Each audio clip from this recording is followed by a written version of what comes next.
Revenue Simhachala దేవస్థాన భూములకు సంబంధించి పంచగ్రామాలపై సీఎం చంద్రబాబు సమీక్ష నిర్వహించారు.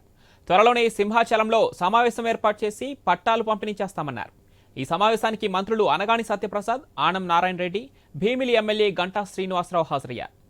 సమీక్ష అనంతరం భీమిలి ఎమ్మెల్యే పంచగ్రామాలపై ప్రజలకు ముఖ్యమంత్రి చంద్రబాబు శుభవార్త చెప్పారన్నారు. కోర్టులలో ఉన్న వివాదాలను విత్డ్రా చేసుకునేందుకు ఇరుపక్షాలు అంగీకరించాయి. దేవాదాయ శాఖ అధికారులు స్థానిక జిల్లా యంత్రాంగంతో కలిసి త్వరలోనే సమస్యలు పరిష్కరిస్తామన్నారు.